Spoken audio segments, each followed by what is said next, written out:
Welcome everyone to a special show today in our telethon for the Lighthouse. And I know you're enjoying the programming throughout the month. We have a special guest here with us today, Rebecca Conley. Welcome to you, Rebecca. Thank you. I enjoyed meeting you a few weeks ago, Rebecca, and the story of your grandfather who had Alzheimer's and took advantage of a daycare, able to go to a senior daycare much like our Lighthouse here. And you're with Dublin Air Nursing Home, administrator there. Congratulations to you. Thank you very much. That's a great position for you. Yes, sir, it is. Keeps you busy. It's a huge blessing. Yeah. And I see how you are, how compassionate the few times I've been around the home, how compassionate you are with the seniors there. We try. Yeah, you have to have a lot of patience, don't you? Yes. Yeah. Yes, that's the first virtue you need in caregiving. Is patience. Yes, okay, so we want to talk a little bit about dementias, about how the onset of that dementia for someone would maybe be recognized. So I'm sure you're studied in that, you're experienced in it. So. Well, I'll start by saying I'm not a nurse, but being in long-term care for 5 years, you notice a lot of things. And the first thing is that the dementia timeline is a long, drawn-out timeline. Alzheimer's timeline, it's very drawn out. And so the progression of the disease is given in stages. And some stages are anything from 6 months to years, 6 years. And so in my personal experience with my family, we cared for an Alzheimer's patient at home for 13 years. Patients that I have in my facility that we've cared for, we have Alzheimer's patients that have been in the end stages for 6 years. So it's not a clear cut and dry, like you get a cancer diagnosis and they can tell you 6 months from now, and so that's hard for families because you think you're coming to the end and then the end goes on and on. But it is a long, slow goodbye to many people. That's right. And even then, you think you're ready when that time comes, but you never are. So. You're never ready. Yeah. Well, you shared with us the other day, so I want to recount a little bit about your grandfather. Yes. So 13 years now, back in that period of time, what were some of the first signs, or what are common signs of someone with a dementia? We actually first noticed signs of Alzheimer's or dementia-related diseases after the loss of my uncle. And the stress of that really kind of kicked into gear the signs of the disease. For us, it was a lot of short-term memory issues, early signs, mood change, personality change.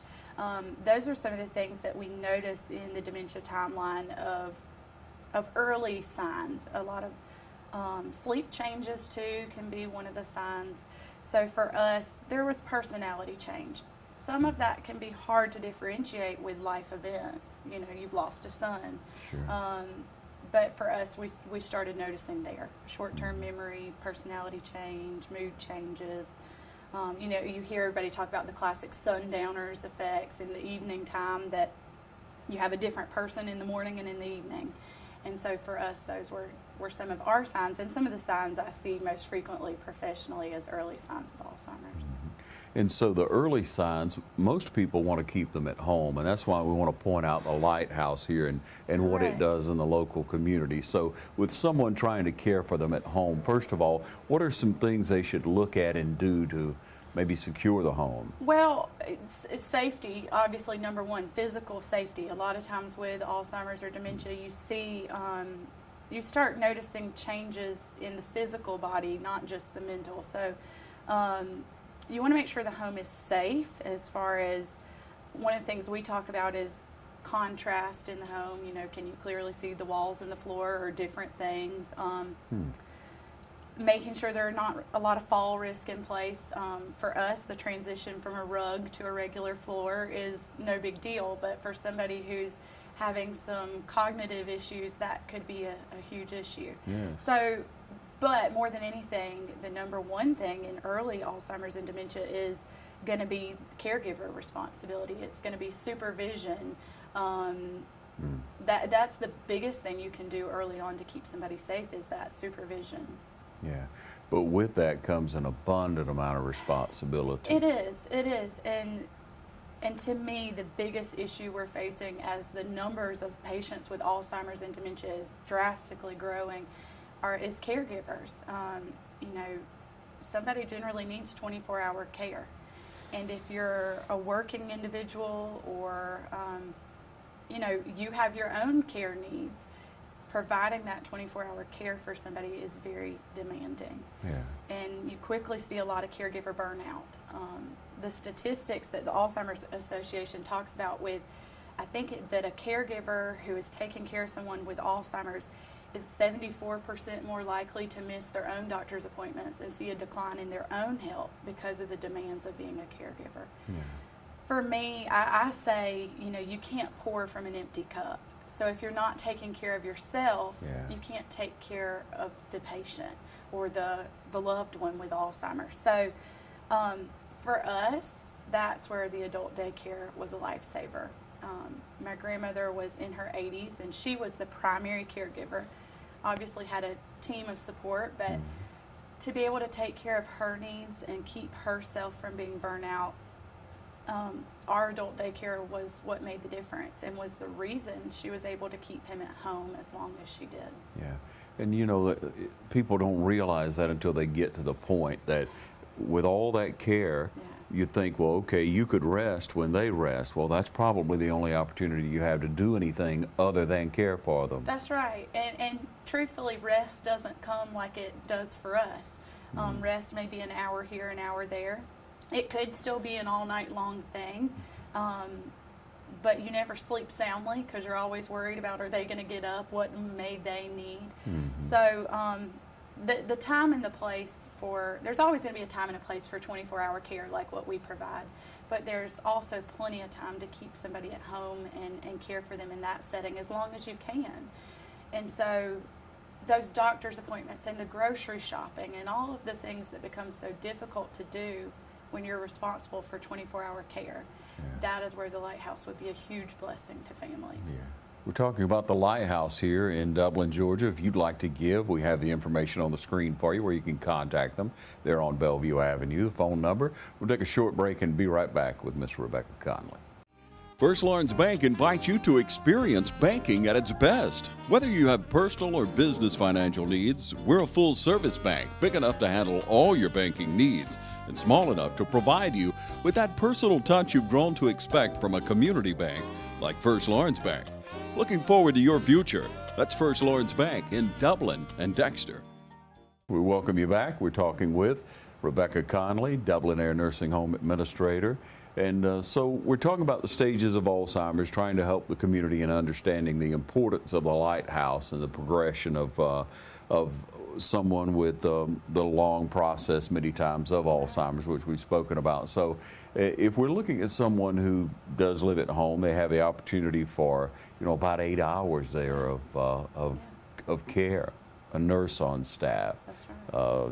You know, the assistance there, the activities, the quality meals and care that you get at the Lighthouse Adult Daycare. And again, we encourage you to pay attention to the sponsors that run through this because they're making donations toward the Lighthouse. We're glad to do the telethon for the 12th year here and want to continue to help the Lighthouse grow. We all believe and have to support something in life. And so this is something that TV 35 has supported obviously for many years and want to continue to. So in sharing it at the stages, it's so difficult for anyone to look at going into long-term care. That's right. You're giving up your home. You've probably already given up your car as a senior adult.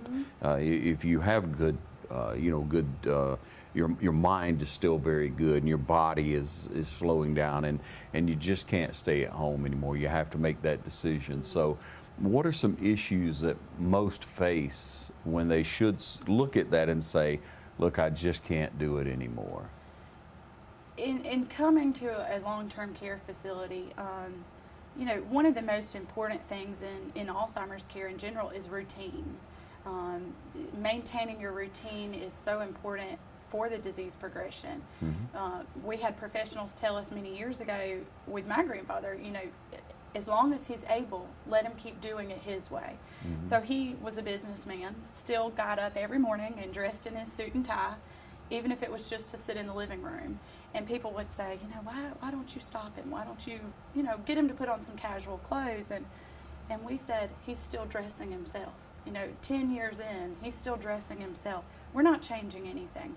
So going into a long-term care setting is a drastic change for somebody with Alzheimer's or dementia, and so we try to maintain their routine as much as possible, or at least get them on a new routine and maintain that. You know, before I worked in long-term care, I always thought, oh, that's kind of the end of the road. You know, that's where you go for the end, and it's sad there. But truthfully, I laugh more here than I've ever laughed at any job or anywhere else I've ever been, because you get away from the stuffiness of life, and you know, you just kind of go with the day, and we laugh, and we try to maintain as much normal as you can. But there is a lot to consider in deciding if that's the right decision for you or not. Personally, there comes a time and a place when a family should be able to just visit. They shouldn't be accountable and responsible for the day-to-day, the changing and the feeding and the bathing, and that's where we come in and we say, hey, you know, it is physically demanding to care for an Alzheimer's patient. Let us do that part, and you just get to have quality time with them. And so when it gets to that place of the caregiver just can't do it anymore, or when they want to be able to not be the one to bathe their spouse or feed their spouse, they just want to spend quality time with them, that's when it's time and appropriate for long-term care. Yeah. And so again, we'll point out the lighthouse, the daycare, and how that can help you prolong the decision, because that's got to be tough on a spouse or on a child. It has to be a heavy burden and necessary, you know, the necessity of it. So take care of yourself first of all. You can't pour from an empty cup. I like that. You can't give to someone if you don't have anything to give. And so take care of yourself first, because you have to be able to weather the storm that you're in. And two, one of the things you see, like the Lighthouse, is a great support group. If you have, you know, if you had a spouse or you have a parent that is going through the Alzheimer's timeline, you know, they're struggling with the disease, what a great resource for you as the caregiver to have other families that are going through the same things, to have professional caregivers that are available to you and are struggling with the same things you are.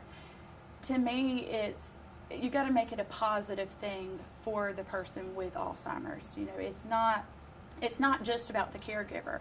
You know, it is great for the caregiver to have time to go to the doctor, go to the grocery store, or just have time to recoup and recover and rest.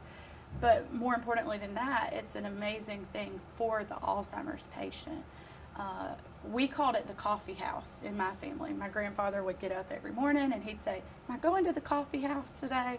And that's what he associated going to the adult daycare as. I'm going to drink coffee with my friends, and the activities, you know, as just having time to be you and not just be. It's a person with Alzheimer's. It's not an Alzheimer's patient. It's a person with Alzheimer's. It's just a part of who they are. And so to have that time that's all about them and focused on their needs and their activities and their desires, you can't ask for anything better for your family member than to have a resource like that. Very good. It makes you think that if there's any moment that they think I'm a burden upon this person, you're taking that away for hours in the course of the day, that they're able to be an independent person as they can be. And that's something for them. You know, you would want them to see this is a positive thing for me, not, you know, the wife or child just needs to get rid of me for a little while. Because there is going to be some depression or things that may come along with the Alzheimer's, because they do feel like there's such a care burden sometimes if they're aware. So make it the coffee shop. Make it their fun thing. You know, make it about them, and it's for them, and it's a positive thing for an Alzheimer's patient. So. All right, so share with me now. You get up every day, you go and you care for senior adults, and sometimes it can be trying. Sometimes, you know, you have a lot on your plate. There's a lot of elderly people out there. So right. how do you greet every day? What do you have, motivational things pinned all around your house? Well, we have a thing at our facility, and I say we paint the place with positivity. So every day, in the midst of all the negative in the news, and in the midst of the really negative, trying, tiring things about being a professional caregiver and a personal caregiver, we have to find time for the positive, and we laugh a lot, and we look for the fun parts, and we celebrate with families. We've celebrated 102-year-old birthday parties, and we find the fun, and that's what makes the long, hard, tiring parts worthwhile. But I personally, you know, I find my focus, and I seek the Lord for everything that we do at our facility, and we believe that that He is caring for our patients, and that we're just a small part of that. Wonderful. Okay, so in closing, Rebecca Conley of Dublin Air Nursing Home, what do you say to that person that may be approaching that point where they know they're gonna have to care? They think that, okay, my spouse, my loved one has Alzheimer's. What do you tell them? Don't give up.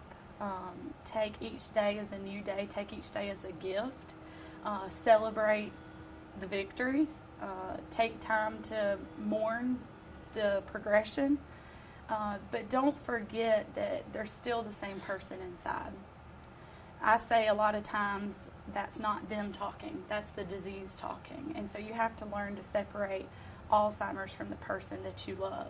And so we don't try to bring them back to our world, we try to go to their world. And you just take each day as a gift, and you focus on the positive, and it takes a village. So surround yourself with people and resources that are going to be there and support you in the process, and just take it a day at a time. All right. Thanks again, Rebecca. Yes, sir. Thanks for joining us, and thank you for joining us right here on TV 35.